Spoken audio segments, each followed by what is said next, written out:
And Elisha the prophet called one of the children of the prophets, and said unto him, Gird up thy loins, and take this box of oil in thine hand and go to Ramothgilead. And when thou comest thither, seek out there Jehu the son of Jehoshaphat the son of Nimshi, and go in and make him arise up from among his brethren, and carry him to an inner chamber. Then take the box of oil, and pour it on his head and say, Thus saith the Lord, I have anointed thee king over Israel. Then open the door and flee, and tarry not. So the young man, even the young man the prophet, went to Ramothgilead. And when he came, behold, the captains of the host were sitting, and he said, I have a message for thee, O captain. And Jehu said, Unto which of us all? And he said, To thee, O captain.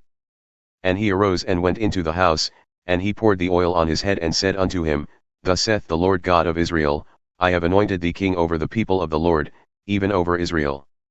And thou shalt smite the house of Ahab thy master, that I may avenge the blood of my servants the prophets, and the blood of all the servants of the Lord, at the hand of Jezebel. For the whole house of Ahab shall perish, and I will cut off from Ahab him that urinates against the wall, and him that is shut up and left in Israel. And I will make the house of Ahab like the house of Jeroboam the son of Nebat and like the house of Baasha the son of Ahijah. And the dogs shall eat Jezebel in the portion of Jezreel, and there shall be none to bury her. And he opened the door and fled. Then Jehu came forth to the servants of his lord, and one said unto him, Is all well? Why came this mad fellow to thee? And he said unto them, Ye know the man and his communication. And they said, It is false, tell us now. And he said, Thus and thus spoke he to me, saying, Thus saith the Lord, I have anointed thee king over Israel. Then they hastened and took every man his garment, and put it under him on the top of the stairs, and blew with trumpets, saying, Jehu is king. So Jehu the son of Jehoshaphat the son of Nimshi conspired against Joram. Now Joram had kept Ramothgilead, he and all Israel, because of Hazael king of Syria. But King Joram had returned to be healed in Jezreel of the wounds which the Syrians had given him when he fought with Hazael king of Syria. And Jehu said, If it be your minds, then let none go forth nor escape out of the city to go to tell it in Jezreel. So Jehu rode in a chariot and went to Jezreel, for Joram lay there. And Ahaziah king of Judah had come down to see Joram. And there stood a watchman on the tower in Jezreel, and he spied the company of Jehu as he came, and said, I see a company. And Joram said, Take a horseman and send to meet them, and let him say, Is it peace? So there went one on horseback to meet him, and said, Thus saith the king, Is it peace? And Jehu said, What hast thou to do with peace? Turn thee in behind me. And the watchman told, saying, The messenger came to them, but he cometh not back. Then he sent out a second on horseback, who came to them and said, Thus saith the king, Is it peace? And Jehu answered, What hast thou to do with peace? Turn thee in behind me. And the watchman told, saying, He came even unto them and cometh not back, and the driving is like the driving of Jehu the son of Nimshi, for he driveth furiously. And Joram said, Make ready. And his chariot was made ready. And Joram king of Israel and Ahaziah king of Judah went out, each in his chariot, and they went out against Jehu and met him in the portion of Naboth the Jezreelite. And it came to pass, when Joram saw Jehu, that he said, Is it peace, Jehu? And he answered, What peace, so long as the whoredoms of thy mother Jezebel and her witchcrafts are so many? And Joram turned his hands and fled, and said to Ahaziah, There is treachery, O Ahaziah.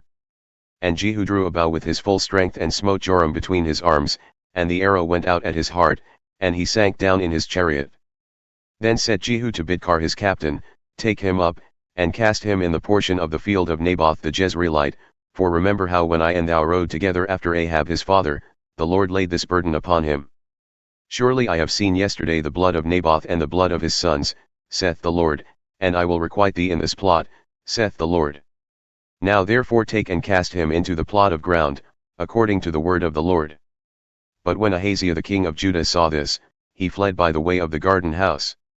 And Jehu followed after him and said, Smite him also in the chariot. And they did so at the ascent to Gird, which is by Ibleam. And he fled to Megiddo, and died there.